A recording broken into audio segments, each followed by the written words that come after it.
In the archives of human memory, some stories linger like shadows, too strange to be forgotten, too mysterious to be explained. At Lost Lore AI, we believe those stories aren't just curiosities.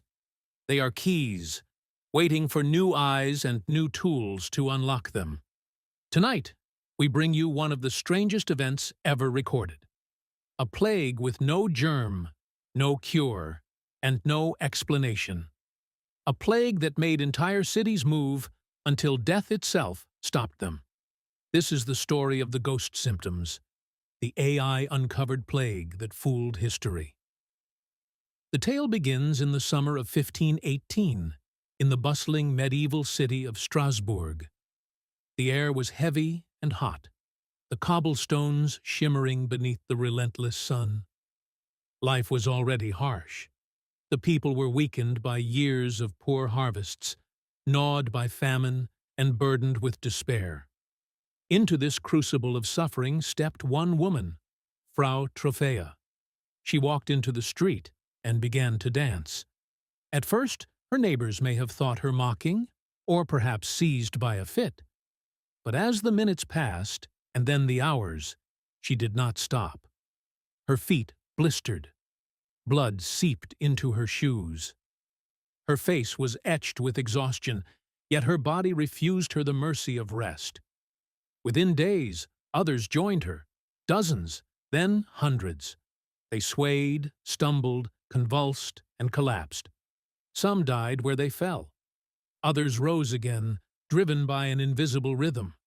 Eyewitnesses recorded scenes of horror, bodies moving in unnatural spasms, children collapsing in the streets, priests powerless to intervene.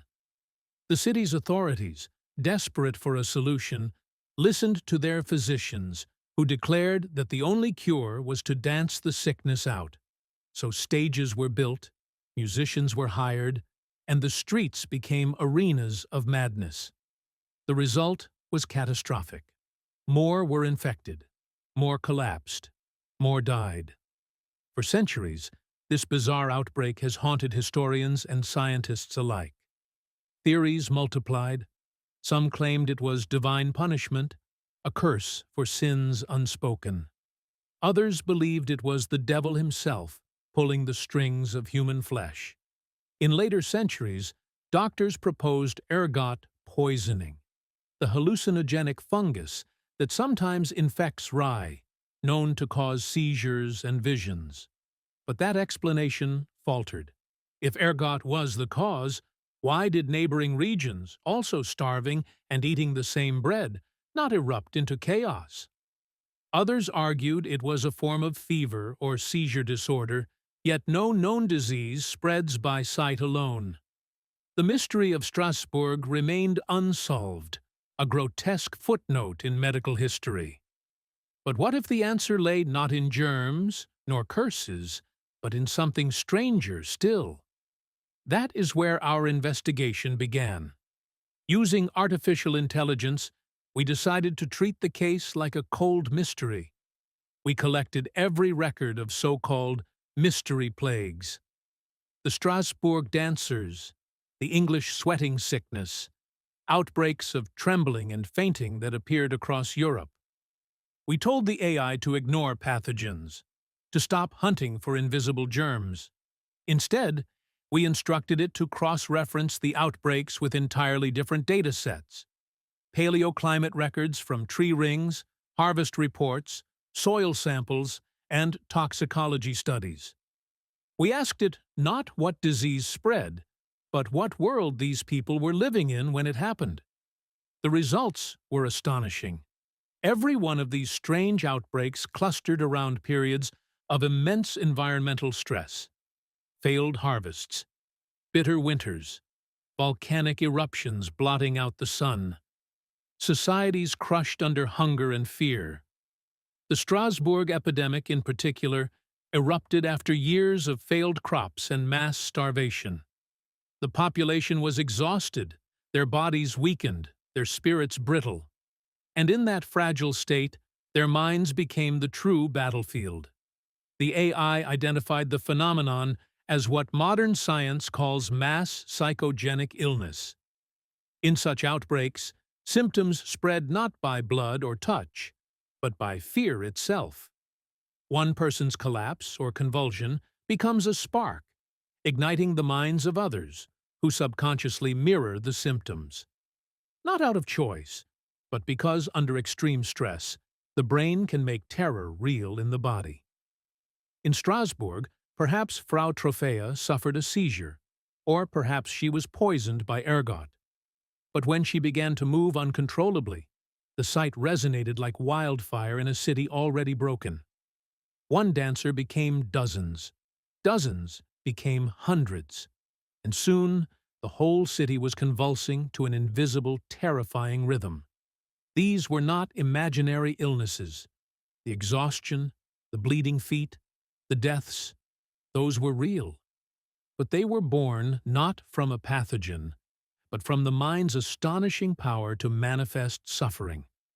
The plague was not in the blood. The plague was belief. And if this explanation seems too strange to be true, remember, the ghost symptoms did not die with the Middle Ages. Our AI uncovered modern outbreaks following the exact same pattern.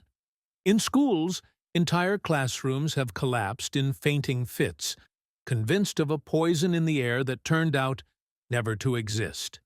In factories, workers have coughed, choked, and fallen, certain of a toxic gas, yet every test found only clean air. Even on airplanes, passengers have vomited and convulsed, believing in a chemical leak that was never real.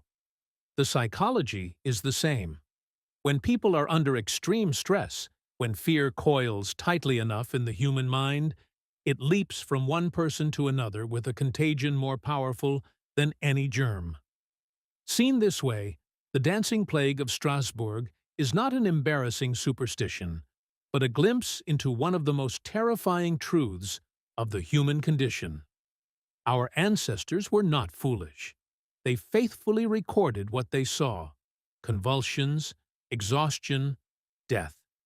They just lacked the language we have today to describe what they were witnessing: mass psychogenic illness, the mind itself becoming both victim and executioner. The revelation is as chilling as it is profound. The dancing plague was not the punishment of God, nor the work of devils, nor the infection of microbes. It was a mirror, a reflection of what happens when societies are starved, broken, and terrified. The mind rebels. It creates illness out of air and terror, and it kills with the sheer force of belief. Fear spreads faster than fire, and no cure exists except to break the cycle of fear itself. This is the truth our AI uncovered, that the most dangerous plague is not always in the air, or the water, or the blood. Sometimes, the deadliest plague lives inside the mind. At Lost Lore AI, we dive into the mysteries of the past not to mock them, but to decode them. Every myth, every strange epidemic, every forgotten legend is a message from our ancestors. They saw the symptoms, they felt the fear, and now, with new tools, we can read their stories with fresh eyes. The dancing plague of 1518 is not a tale of foolishness. It is a warning, a reminder that the human mind, under enough pressure, can conjure terrors more deadly than any curse. If you want to explore more of these hidden truths, more of these ancient riddles unraveled by modern science, subscribe and join us. Because the past is not gone.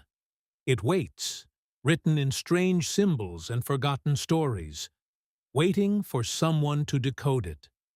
And sometimes, the scariest stories we tell are not about monsters at all. Sometimes, the scariest stories are the ones we told ourselves,